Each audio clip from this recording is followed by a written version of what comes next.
The first time I realized I couldn't trust my own memories was when I woke up in a locked tasting room with purple wine stains on my sleeves, a shattered crystal decanter at my feet, and 6 people staring at me like I had just destroyed my family's entire legacy.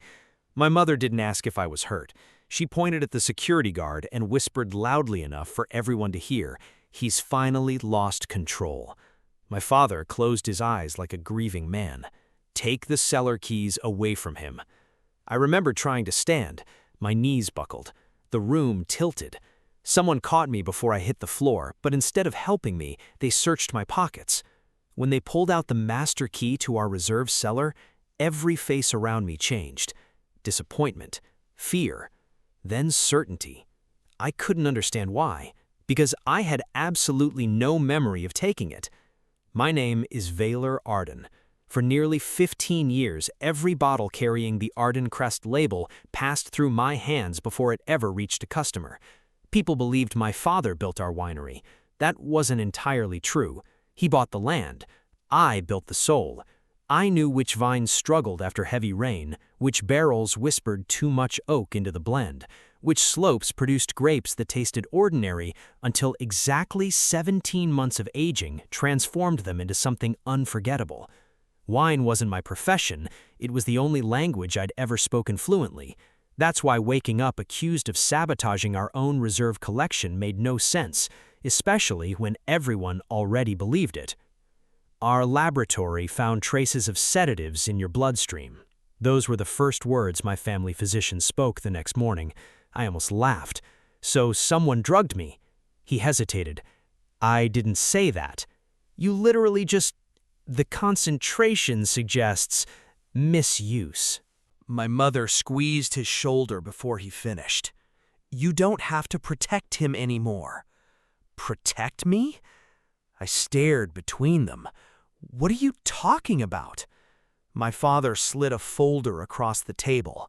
Inside were pharmacy records, prescription receipts, medication logs. Every document showed my name. Every signature looked exactly like mine, except I had never seen any of them before. "You've been treating anxiety for months," my mother said softly. "No. You simply don't remember." "No." She reached across the table. "I know this is frightening." I pulled my hand away. "I've never taken any medication." My father sighed. "This denial is exactly why we've avoided this conversation." Avoided? There had never been a conversation. Not once. 3 members of our executive board arrived that afternoon. I expected support. Instead, they requested I voluntarily step away from winery operations until I completed what they politely called medical recovery. One of them couldn't even look me in the eye. Another quietly asked where the reserve inventory reports had gone. I had no idea what he meant. Apparently, entire records had disappeared overnight.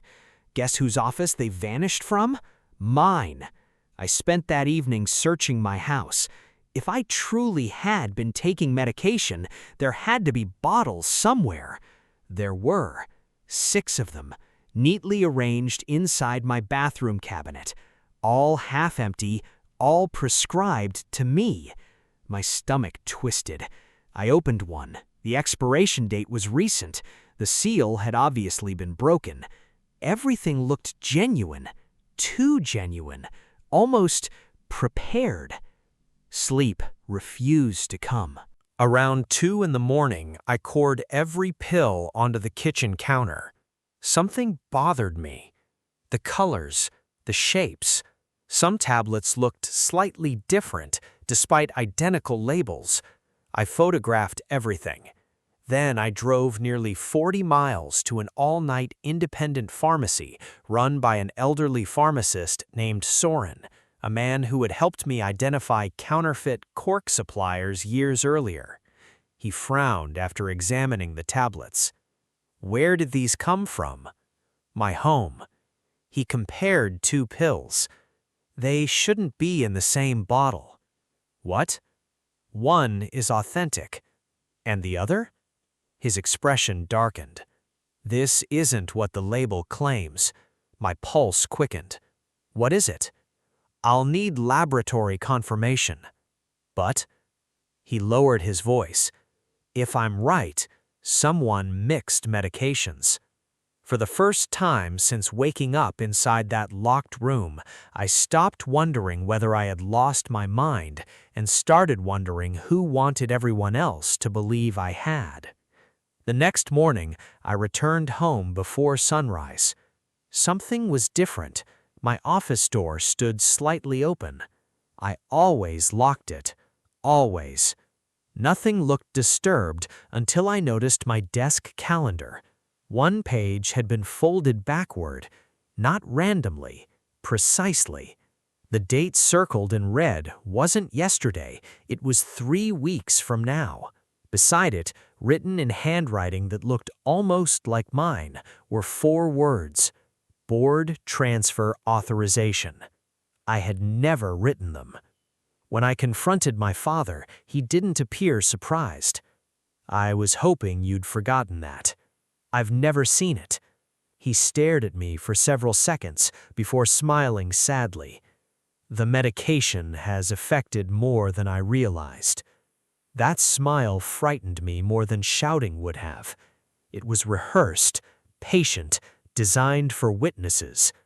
My mother entered carrying tea. She set 1 cup in front of me. Drink. No. It will calm your nerves. No. Her smile disappeared for less than a second, just long enough for me to notice. I carried the untouched tea into the garden. Instead of drinking it, I poured it into a small glass bottle from the maintenance shed. Then I hid it inside my truck. I didn't know exactly what I expected, only that every instinct screamed, don't consume anything they hand you. That afternoon, an email arrived from the winery's legal department. The subject line read, Confirmation of Capacity Evaluation. Attached was a document claiming I had agreed to undergo psychiatric assessment. Signed, dated, witnessed, every signature matched mine. Every witness worked for my parents. I called the attorney listed on the paperwork. She sounded confused. You were in yesterday. No, we didn't. There was silence. Then she carefully asked, Mr. Arden, are you saying you don't remember our meeting? I've never met you. Another silence. Finally, she whispered something that froze my blood. You looked unusually tired. Tired. Not violent, not irrational, not unstable, just tired. Exactly how someone would appear after being sedated. That evening, I drove to the winery instead of going home. The vineyard looked peaceful beneath the setting sun. Rows of vines stretched toward the horizon like nothing had changed, but someone was already inside my barrel hall. The lights were on. Voices echoed between the oak casks. I recognized my father's, then my mother's, and another voice, one I never expected, the physician who insisted I had been abusing medication. I moved quietly behind stacked barrels until I could hear clearly. My father's voice was calm. Once the evaluation is complete, the court won't question temporary guardianship. The doctor answered, he still suspects something. My mother's reply came without hesitation. Then increase the dosage. The glass bottle containing the untouched tea suddenly felt impossibly heavy inside my jacket, because at that moment, I finally understood. I hadn't been drugging myself. Someone I loved had been doing it for me. I should have stormed into that barrel hall. I should have demanded answers. Instead, I stayed hidden. For the first time in my life, I realized the most dangerous thing in the room wasn't whatever they were putting into my body. It was what they believed about me. They were absolutely certain I couldn't prove a thing. My father spoke first. The shareholders won't resist if the doctors certify diminished capacity. The physician answered carefully. Temporary incapacity, not permanent. Courts don't like exaggeration. We don't need permanent. We only need enough time to transfer operational control. Operational control, not ownership. That distinction mattered. The winery wasn't a simple family business. Years earlier, after a devastating frost nearly bankrupted us, I'd insisted on restructuring governance. Ownership and operational authority had been separated so that no single executive could destroy decades of work through one reckless decision. At the time, my parents had praised my caution. Now, they were using that very system against me. I backed away before anyone could hear my footsteps. My pulse hammered so loudly I was certain it would give me away. Once inside my truck, I locked every door. My hand shook as I replayed every strange moment from the last 6 months. Forgotten appointments, random exhaustion, conversations people swore we'd had, emails I couldn't remember writing, small memory gaps I'd blamed on overwork. None of them had seemed important alone. Together, they formed a pattern. Someone hadn't been trying to kill me. They had been carefully editing my life. The next morning, I didn't return home. Instead, I checked into a modest roadside inn 20 miles away using only my first name. Then I turned my phone off. If they were tracking me, I wanted them uncertain. I bought a prepaid phone with cash and called exactly one person. "Do you still distrust everyone?" A familiar laugh answered. "Vaylor? That's a strange way to say hello." His name was Eric Solen. We'd met years earlier after exposing counterfeit wine entering regional competitions. He wasn't a private investigator, he was a forensic document examiner. He made his living proving when signatures, contracts, and business records had been manipulated. If anyone could tell whether my world had been forged around me, it was him. 2 hours later, he spread every document across a motel table. He didn't begin with the signatures, he began with the staples. You know what's funny? I don't think anything is funny anymore. He ignored that. These medical records claim they were assembled over 7 months. So? They all have identical staple oxidation. I stared blankly. He smiled faintly. Metal ages. What does that mean? It means these files weren't built over months.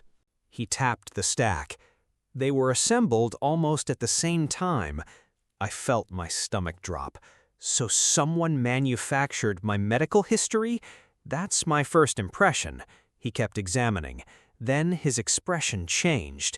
Interesting. What? He held up 2 signatures. They copied your handwriting. They look identical. Exactly. I frowned. Isn't that the point? No. He slid over an old birthday card I'd written him years earlier. Nobody signs their name identically every single time. I compared them. He was right. My natural signature always varied slightly. Pressure, spacing, speed. The signatures on every legal document were perfect. Too perfect, as though copied from the same source. For the first time since this nightmare began, I possessed something stronger than suspicion. I had evidence. Not enough for court, but enough to keep digging. That evening, I remembered something I'd ignored for years. Every production room in our winery had cameras, not for security, for quality control. Fermentation timing, barrel movement, harvest logistics. Footage automatically archived unless someone deleted it. If my parents had been secretly meeting inside the winery, those cameras might still have everything, unless they had already thought of that. Accessing the archive wasn't easy. Officially, I had been suspended. Unofficially, I still knew the building better than anyone alive. There was an old maintenance corridor behind the bottling line that almost nobody used anymore. I entered after midnight. Everything felt familiar, yet somehow hostile. The winery I'd spent my entire adult life building now felt like someone else's house. The archive servers still accepted my credentials. That surprised me. Perhaps they assumed I was too confused to use them. I searched the previous 6 months. Thousands of hours. Impossible to review manually. Then I noticed something strange. Entire days were missing. Not random cameras, entire dates. Always days immediately before board meetings, always removed completely. Deletion logs showed administrative authorization, approved by my father. I copied everything remaining onto encrypted drives. As I unplugged the final device, footsteps echoed down the corridor. Someone else was inside. I switched off the monitor, held my breath. The footsteps stopped outside the archive room. A key slid into the lock. The door opened. It wasn't security. It was my younger cousin, Severin, the last person I expected. He stared at me. "You shouldn't be here." "I know." "They're looking for you." "I know." Neither of us moved. Finally, he whispered, "They told everyone you're paranoid. And do you believe them?" He looked away. "I didn't." The answer surprised me. "Didn't?" "I do now." My chest tightened. "Why?" He reached into his pocket, pulled out his phone, pressed play. It was me, or at least it sounded exactly like me. "I'm not fit to run the winery anymore." My own voice. "I think it's time Dad takes over again." Every word, every pause, everything, except I had never spoken those sentences. "Where did you get that?" "The family." "When?" 3 days ago." "Who recorded it?" "I don't know." I grabbed the phone. The waveform looked genuine. No obvious cuts, no strange edits.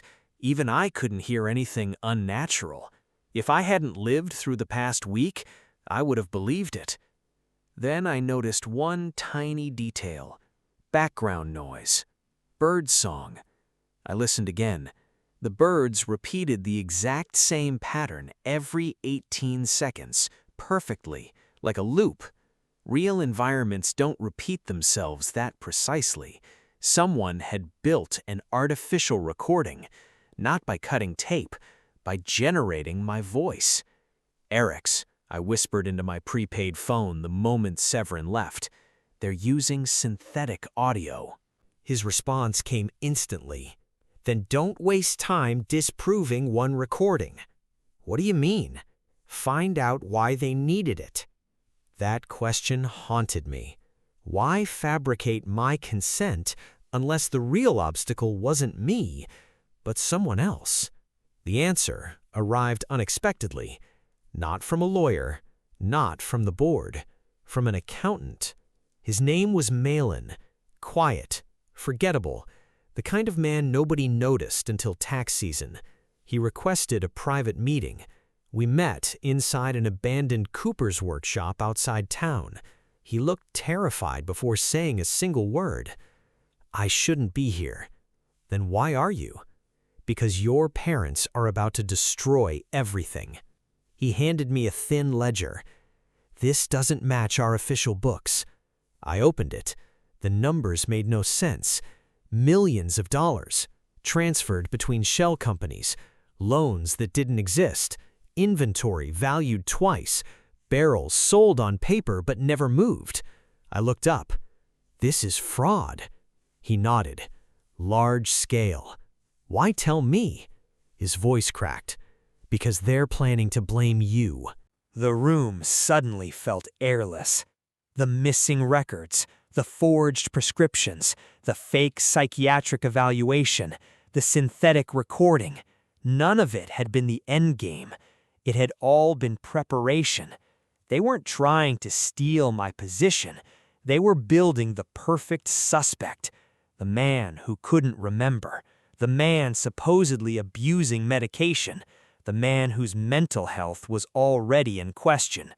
When the financial fraud surfaced, everyone would point at me, and the real architects would walk away clean.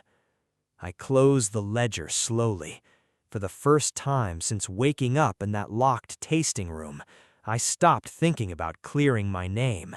Instead, I began thinking about timing. because my parents had spent months constructing an illusion. They had no idea. I had just found the one piece they never planned for. Someone inside their own operation had decided to tell the truth. For 3 nights, I didn't make a single move. That surprised Eric's. It feels like you're letting them win. I shook my head. No. They're about to present forged evidence to the board. I know. They're framing you for financial fraud. I know. Then what are you waiting for? I looked across the vineyard from the hill where the first vines had been planted decades earlier. They've spent months rehearsing one story. He frowned. So? I only get one chance to make them tell the truth. Most people thought our winery's biggest event each year was the Harvest Festival. They were wrong. The most important day was the annual Vintage Authentication Summit. Collectors, importers, bankers, insurance underwriters, independent auditors, wine critics, agricultural regulators, nearly everyone whose opinion mattered in our industry gathered under one roof to certify the authenticity and valuation of our reserve collection. Without that certification, our oldest vintages lost enormous market value. My parents had scheduled the board vote for the very same afternoon. They intended to arrive with a mentally unfit son, a stack of medical records, and a convenient explanation for the accounting disaster they had engineered. They expected sympathy. Instead, they walked into the only room where every statement could be independently verified. The summit began exactly as planned. I wasn't invited. That didn't matter. As the winery's suspended operations director, I still had the legal right to attend as a shareholder. When I entered, conversations stopped. People looked at me with cautious pity. A few avoided eye contact altogether. My father sighed dramatically. I was hoping you'd rest today. I'm feeling remarkably clear. My mother smiled at the guests. He has good mornings. The sentence sounded compassionate. It was actually devastating. It implied everyone should trust her version of me instead of mine. Several people nodded, exactly as she expected. The board chair, Isolde Wren, called the meeting to order. Before anyone discussed finances, my father stood. Given recent medical concerns surrounding my son, I move that operational authority be temporarily transferred. The forged psychiatric report appeared on the screen, then the prescription history, then the synthetic recording. Several board members exchanged worried glances. Everything was unfolding according to their script. Until I spoke. I support examining every piece of evidence. My father blinked. He hadn't expected agreement. I only ask that every document be authenticated using the same standards we apply to our rarest wines. A murmur spread through the room. Wine authentication was our industry's obsession. Nothing valuable was accepted without independent verification. Why should legal documents be treated differently? The board chair nodded. Reasonable. My mother's smile faded for the first time. The first expert wasn't mine. He was theirs. The physician repeated that I had shown signs of memory impairment. I asked only one question. Doctor, who paid for every evaluation you conducted? He hesitated. The winery. Who authorized those payments? My understanding is the executive office. The executive office controlled by whom? He looked toward my parents. The room became noticeably quieter. No accusation, just an answer. Next came the prescription records. Eric's never claimed they were fake. Instead, he explained why genuine-looking paperwork can still be manufactured. He pointed out the identical staple aging, the mechanically consistent signatures, the unusual print sequencing. Nothing dramatic, just science. One board member leaned forward. So these files were likely assembled together? In my professional opinion, yes. My father interrupted. This is speculation. Eric smiled politely. So let's test them. Silence. My father didn't respond. Then came the recording, the one that supposedly captured me surrendering control. I didn't argue. I pressed play. Everyone heard my voice. Then I played a second file. The repeating bird song echoed every 18 seconds, again and again. I projected the audio waveform beside a recording I'd made that morning in the same vineyard. Natural environments never repeat perfectly. The alleged confession did. A digital audio specialist hired by one of our insurers quietly stood. I'd like permission to examine that file. He spent less than 10 minutes. When he looked up, his expression had changed completely. I can't certify this recording is authentic. The room shifted, not toward me, away from my parents. For the first time all day, they were the ones being watched. Then the accountant, Malin, stood from the audience. I hadn't told anyone he was coming, not even Eric's. His hands trembled as he carried 2 ledgers to the front. I prepared one. He placed the official financial records on the table. They prepared the other. He laid the hidden ledger beside it. Page after page revealed shell companies receiving payments for barrels that had never existed. Insurance claims filed on inventory that had already been sold elsewhere. Loans secured against wines still listed as assets.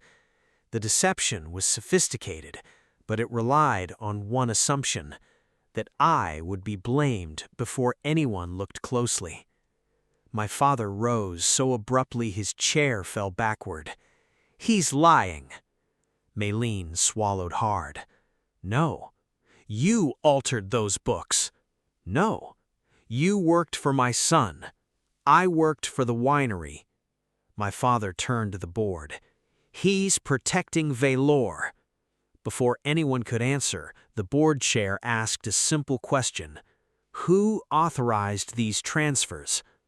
No one spoke. She asked again, "The authorization codes."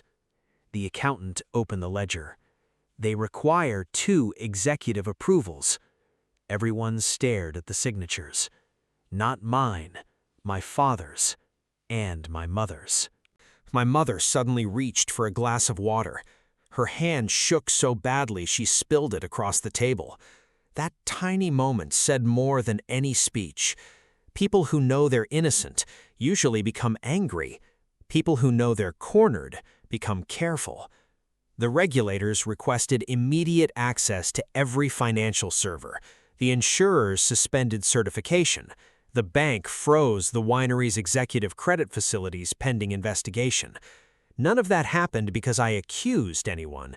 It happened because independent professionals followed evidence wherever it led, exactly as they always had with our wines. The investigation lasted months. Fraud charges followed. So did conspiracy charges involving forged medical documentation. The physician admitted he had never witnessed me abusing medication. He'd relied on records supplied by my parents. The pharmacy technician who filled my legitimate prescriptions eventually confessed that replacement bottles had been requested through forged authorization forms. The sedatives hidden among my medication weren't part of any treatment plan. Someone had added them afterward. Every lie unraveled, because each depended on another lie surviving. None of them did.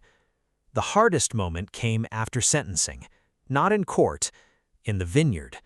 Receivers had taken temporary control while the winery reorganized. I walked the eastern slope where my grandfather had planted the oldest vines. My parents were there, under supervision, collecting personal belongings from the estate before leaving for the last time. My father stopped a few feet away. "I did it to save the winery." I looked at him. "No." He frowned. "You don't understand the pressure." "I understand it perfectly." He waited. "You stopped believing the winery was something you cared for." I glanced across the vines. "You started believing it was something you had to own."